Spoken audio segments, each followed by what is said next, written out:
Hi there, Jessica with Holistically Organized. I'm in the middle of tidying up right now, and I thought I'd share a tip that I do and for myself and for my clients.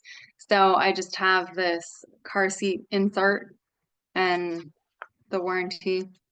I'm gonna store it for someday.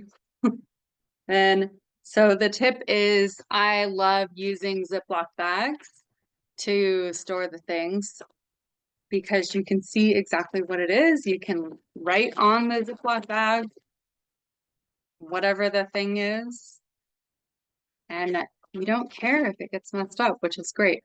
So there, I just folded it up, put it inside, done. And then since this insert happens to be squishy, I'm just gonna squish out the air and Ziploc it and all set.